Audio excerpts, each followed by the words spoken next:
Now when I topped up the fluid, you can see that it's caused or shown a leak there. So it's dripping quite rapidly, and also it looks, if you have a look inside there, it looks like someone's attempted to patch it up with a bit of Celastic.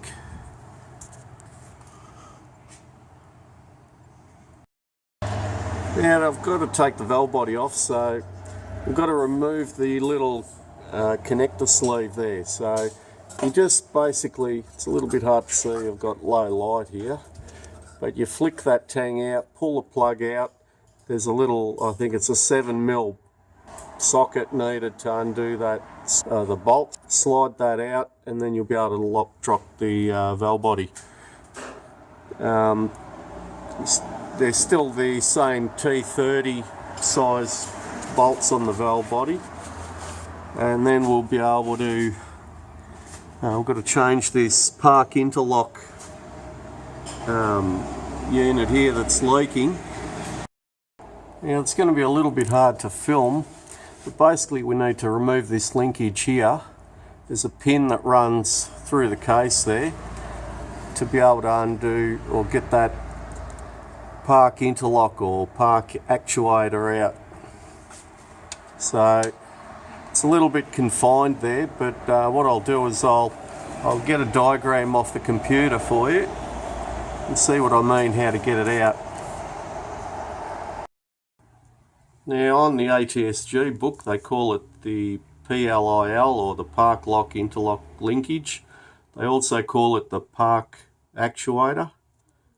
But you can see how it's, where it's bolted onto the back of the left hand side of the transmission.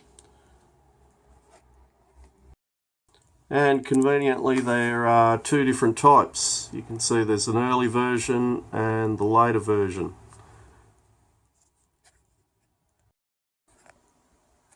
And there's what the interlock part of it is like. Hopefully you can make out how to do it on the diagram there. There's the instructions there if you want to pause it on there and just read it. The instructions for the installation of it.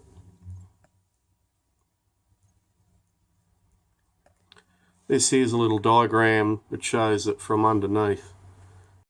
Okay, I've just popped off the cross member there so you can see it a little bit more clearer, and you can see they tried to Celastic it up so it wouldn't leak. So anyway, we're going to whiz that out and replace it. We've scraped away all that Celastic, and now to get this off you just twist it anti-clockwise and it just slides out like that. There's a little bolt that secures it there, the little, I think it's a T30 as well. So we'll just go and get that out. And you can also see the oil dripping out of that plug there already. Now to get these out, you've got to actually lever that pin out this way, or out through the side of the case there, so we can remove this little linkage where that actuator's or that interlock is attached to be able to get it in. So just take a note at how that spring sits, because you've got to put that back as well.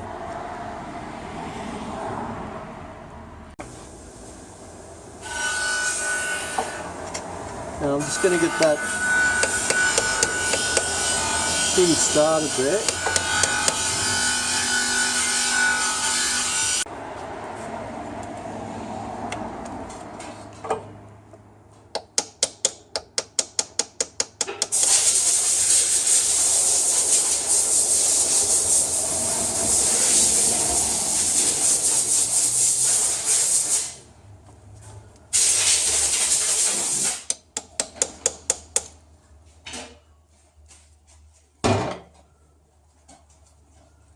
There we go, the spring's out.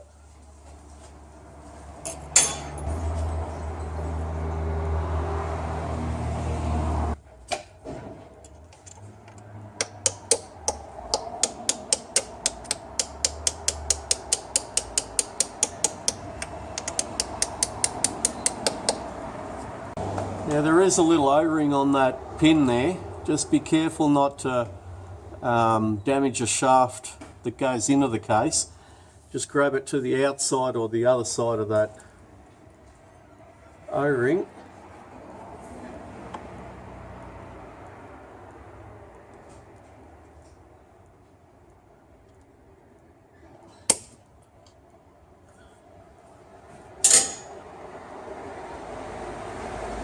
There we go. There's that linkage pin. And that pin actually goes in there.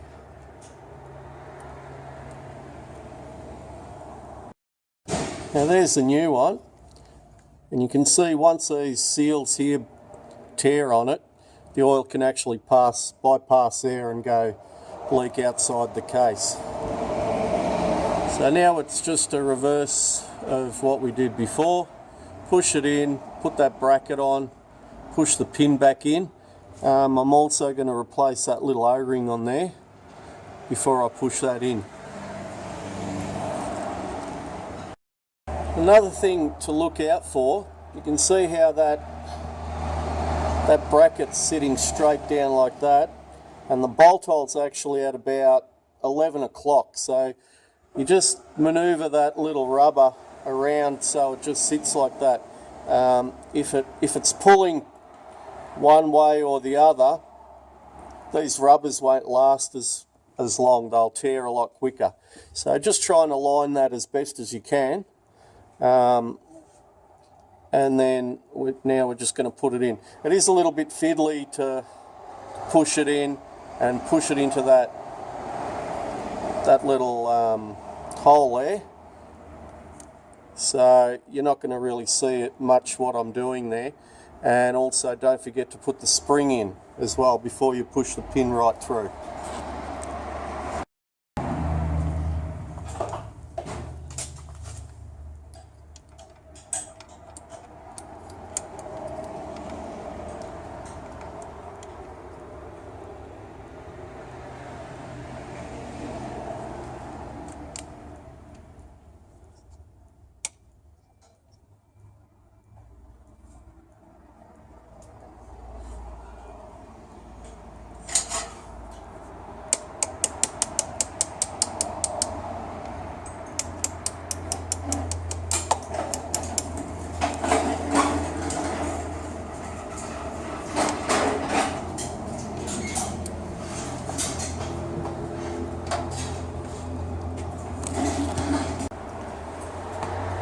Just got this little tool here that I use to get the O-ring out.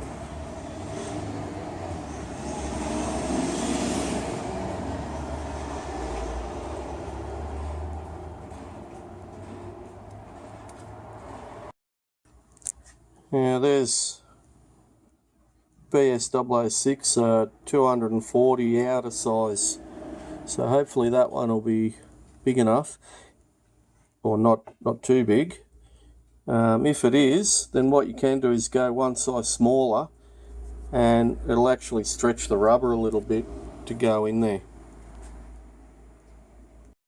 Now I had to take the pin right out, and what I had to do, I couldn't find an O-ring with that 55 thou section.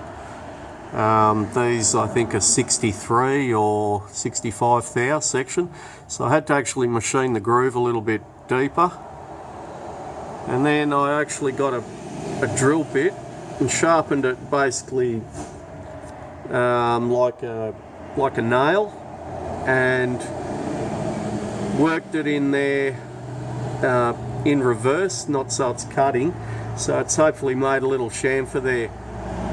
That O-ring is a little bit raised, so it's going to be a little bit hard to get it in.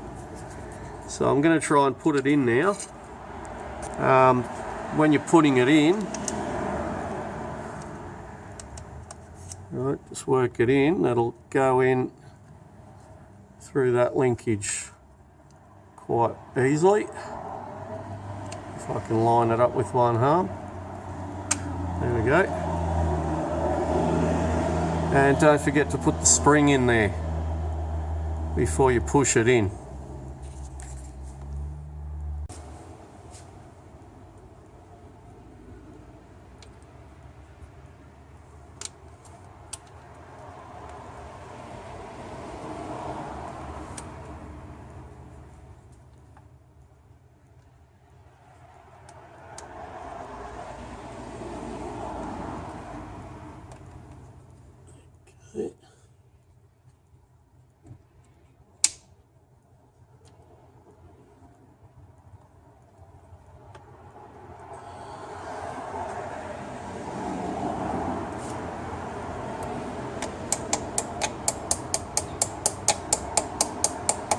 Now that's just tapping on that O-ring now, so you don't want to force it too much.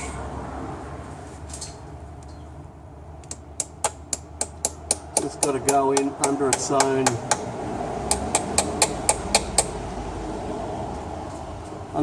pressure and under its own time, otherwise you'll cut that seal. So it looks like it's gone in. It hasn't gone in all the way. You can see it's, well, you can't probably see that, but it's sticking out a little bit. There we go, I've tapped it in all the way. You can see it's how it was originally. Spring pushing it up.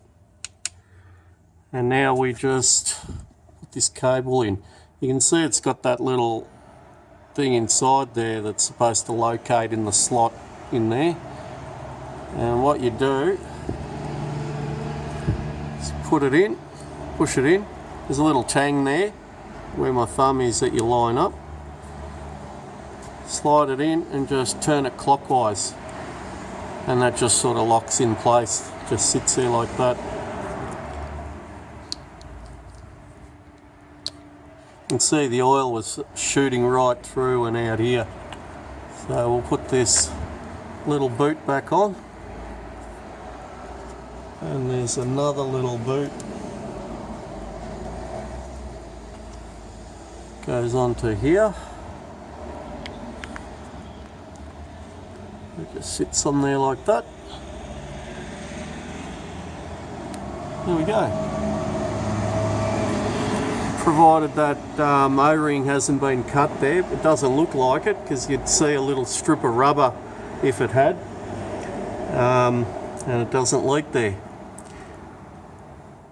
Just one other little thing to note, there's the filler tube when I pushed it right in as well. So you can see how high the fluid level is on it. I don't know how much it's poking through there, but it's probably level with the bottom of that case is the bottom level of the 20 degrees Celsius mark.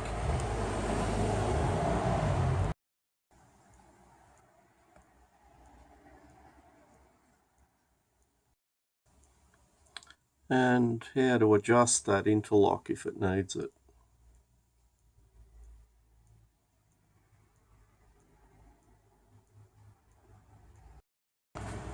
Okay, there we go. We've put the cross member back on, pans back on. We've checked if you've drained the oil out of the drain plug. Just make sure that's tight, and don't over tighten these because you'll break these little aluminium brackets there.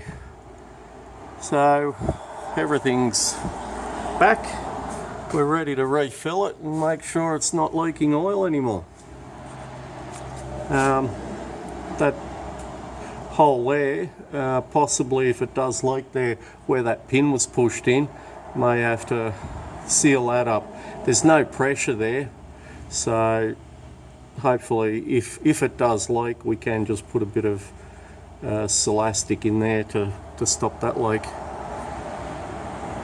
But checking everything before we refill it. There you go. Thank you for watching.